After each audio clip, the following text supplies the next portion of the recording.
जय श्री हरि। मैं हूँ नीरू शर्मा। आस्था और उपाय में आपका हृदय से स्वागत है। आज हम श्रवण करने जा रहे हैं पुरुषोत्तम मास महात्म्य का 28वां अध्याय। तो चलिए पुरुषोत्तम भगवान के चरणों का ध्यान कर कर कथा में प्रवेश करते हैं। और हाँ, आप उससे पहले कमेंट बॉक्स में जय पुरुषोत्तम भगवान लिखना ना भूलें।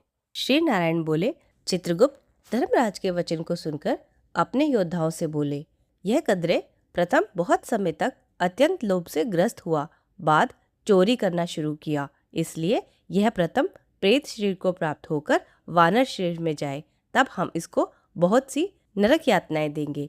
हे भट्ट लोग, धर्मराज के गृह में यही कर्म श्रेष्ठ है। इस प्रकार चित्रगुप्त से आज्ञा प्राप्त होने पर भयंकर भट्ट लोगों ने चित्रगुप्त की आज्ञा अनुसार शीघ्र वैसा ही किया और वह ब्राह्मण को पीटते हुए प्रथम प्रेत शरीर में करके फल रहित वन में रखा। वह ब्राह्मण प्रेत योनि को प्राप्त कर उस निर्जन गहन वन में क्षुधा तृषा से अत्यंत व्याकुल हो भ्रमण करने लगा। प्रेत योनि में होने वाले दुख को भोग कर बाद फलों की चोरी करने से होने वाली वानर योनि को गया। सुंदर शीतल जल और छाया तथा फल पुष्प से युक्त जम्बू खंड में मनोहर सुंदर कालजोर पर्वत पर वहाँ इंद्र से बनाया हुआ उत्तम कुंड है। मानसरोवर के समान पवित्र सत्पुरुषों से सेवित, पापों का नाश करने वाला, देवताओं को भी दुर्लभ मृग तीर्थ नाम से प्रसिद्ध था, जिसमें श्राद्ध करने से पितृलोक सदगति को जाते हैं। वहां पर देवता लोग दैत्यों के भय से मृग होकर निरंतर निर्भय स्नान करने लगे, इसलिए विद्वान लोग उस कुंड को मृग तीर्थ कहते हैं। मनुष्य शरीर को प्राप्त कर यह ब्राह्मण वहां फलों की चोरी करने के पाप से प्रथम वानर शरीर को प्राप्त हुआ। नारद जी बोले, 3 लोगों को पवित्र करने वाले सुंदर मृग तीर्थ कोटि पाप युक्त दुष्ट बंदर को कैसे वहां वास मिला? हे नाथ, मेरे मन का यह संशय आप मिटाओ, क्योंकि आप सरीखे महात्मा अपने शिष्यों से कभी गुप्त नहीं रखते।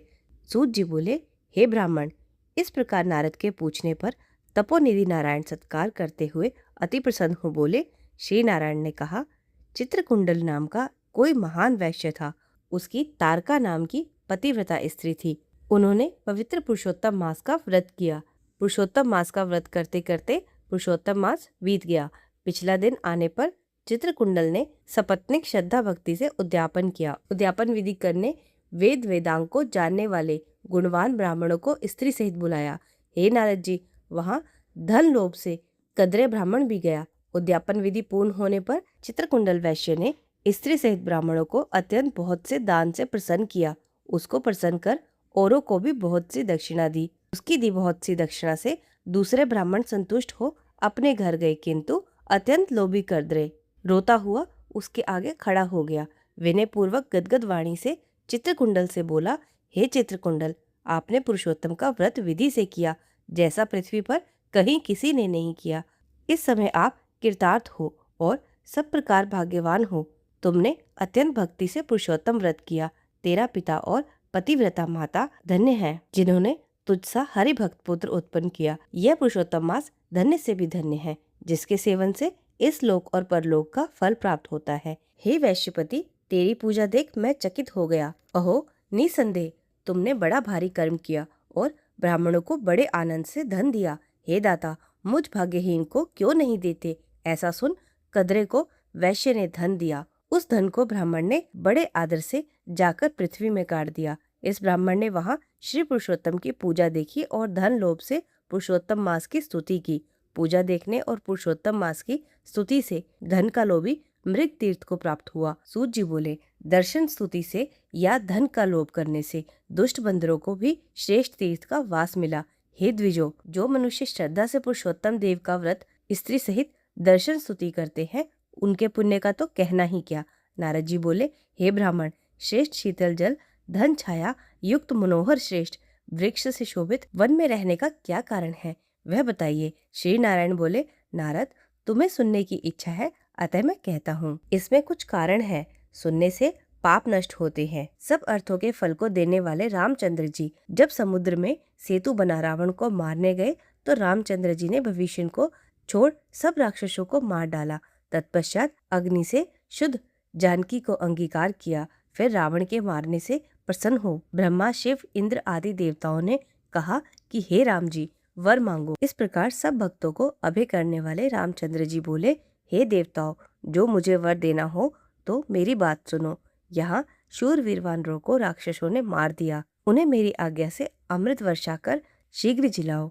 ऐसा ही हो कहकर ब्रह्मा शिव इंद्रादि देवताओं ने अमृत वर्षा कर वानरों को जिलाया। फिर सब वानर जीवित हो जय घोष करते रामचंद्र तीर्थ पर विचरने लगे, मानो बहुत देर सोकर उठे हों। तब सीता सहित रामचंद्र जी प्रसन्न हो विमान पर बैठे चारों ओर खड़े हुए वानरों से बोले, सुग्रीव, हनुमान, अंगद, जामवंत, तुमने सब वानरों के साथ मित्रता का सब कार्य किया। अब सब वानरों को आज्ञा दो, जिससे सभी यहाँ से यथेष्ट स्थान को जाएं। जहाँ जहाँ मेरे दीर्घजीवी ब्राह्मण बसेंगे वहाँ वृक्ष फल फूल युक्त होंगे, मीठे जल वाली नदी और शीतल सुंदर सरोवर होंगे। तुम सब मेरी आज्ञा से जाओ, तुमको कोई नहीं रोकेगा। राम के प्रभाव से सब वानर वहां गए। जहाँ वन में मीठे जल वाली नदी, समुद्र, सरोवर और पुष्प फल और पत्तों से युक्त महावृक्ष थे, परंतु वहां भी पूर्व कर्म के अनुसार सुख दुख होता था। जीव जहाँ रहता है वहाँ कर्म जाते हैं, क्योंकि बिन भोगे कर्म नाश नहीं होते, ऐसी वेद आज्ञा है। श्री नारायण बोले, वहाँ वह वानर पर्वत तुल्य बढ़ गया, बहुत ही भूख प्यास से लोभी हो वन में घूमने लगा। उसके मुख में फोड़ा हो गया, जिस मुख का घाव रात्रि दिन झरता रहा। अति पीड़ा के कारण कुछ खा नहीं सकता था। वृक्षों से श्रेष्ठ फलों को शीघ्र ही तोड़कर मुख के निकट ले जाकर फेंक देता। इसमें पीड़ा के कारण किसी जगह खड़ा रहने की सामर्थ्य नहीं थी। एक वृक्ष से दूसरे वृक्ष पर जाता और सोचता कि मेरी मृत्यु हो जाए तो अच्छा है। एक समय पृथ्वी पर गिर पड़ा और अत्यंत दुखी हो विलाप करने लगा।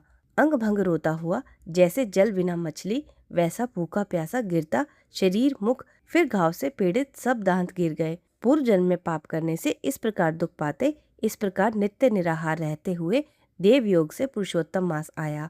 इस मास में भी इसी प्रकार शीत वायु आदि से पीड़ित रहा। एक बार कृष्ण पक्ष में घने वन में घूमता हुआ प्यासा, कुंड के निकट अमृत पान में असमर्थ, भूख से व्याकुल, चपलता से वृक्ष पर चढ़ गया। एक वृक्ष से दूसरे वृक्ष पर जाते समय सरोवर में गिर गया। बहुत दिनों का निराहारी दुर्बल बुढ़ा शिथिल प्राणियों ही सरोवर में पड़े हुए वानर को दशमी से 4 दिन उस कुंड में लुढ़कते बीत गए। 5वें दिन दोपहर को उस तीर्थ में वानर ने प्राण छोड़ दिए और शरीर त्याग पाप रहित हो तत्काल सुंदर आभूषणों से शोभित सुंदर शरीर धारण कर नीले कमल के समान श्याम, करोड़ों कामदेव के समान सुंदर, चमकते रत्नों का मुकुट, सुंदर मरकराकृत कुंडल पहने, पवित्र पीताम्बर कटी में रत्न जड़ित मेखला, बाजूबंद कंकड़ अंगूठी और हार से शोभित नीले टेढ़े चिकने बालों से घिरा श्रेष्ठ मुख। उसी समय मेरी मृदंग, पटय, वेणु, वीणा बजाते हुए वैष्णव एक विमान लेकर आए। अप्सरा नाचती थी, गंधर्व किन्नर गाते थे। इस प्रकार सुंदर शरीर धारण कर महाभाग बानर अपने शरीर को देख अत्यंत आश्चर्य में पड़ गया और बोला, मुझ महापापी का यह विमान का सुख कैसे, जो अत्यंत पुण्यवान के योग्य है। कोई अप्सरा उसके ऊपर चंद्र समान कांतिवान छत्र धारण करती, कोई बड़े आनंद से दोनों ओर चवट डुलाती, कोई उसके आगे पान बीड़ा हाथ में लेकर नाचती, कोई गंगा जल से भरी सोने की झारी हाथ में ले गाती बजाती उसके आगे खड़ी। ऐसा ऐश्वर्य देख चित्रलिखित सा हो गया। मुझ दुष्ट बुद्धि पापी के लिए यह क्या है और किस पुण्य से? मेरे तो कुछ सुकृत्य भी नहीं है जिनसे मैं हरि स्थान को पा सकूं। श्री नारायण बोले, ऐसा सोचते सोचते वह महान सुख का सुंदर विमान देख सन्मुख आश्चर्य में पड़ गया। तब हरि के पार्षद उसके मन की जान के नम्रता पूर्वक उसके चरणों में नमस्कार कर हाथ जोड़ आगे खड़े हुए सुंदर वचन बोले। इति 28वां अध्याय संपूर्ण। अब आगे की कथा हम 29वें अध्याय में कल करेंगे। अगर आपको ये कथा अच्छी लगी हो तो वीडियो को एक लाइक जरूर कर दे, चैनल पर नए हो तो चैनल को सब्सक्राइब जरूर कर दे। मिलती हूँ आपसे कल सुबह ठीक 5 बजे। तब तक के लिए प्रेम से बोलिए जय श्री राधे कृष्ण।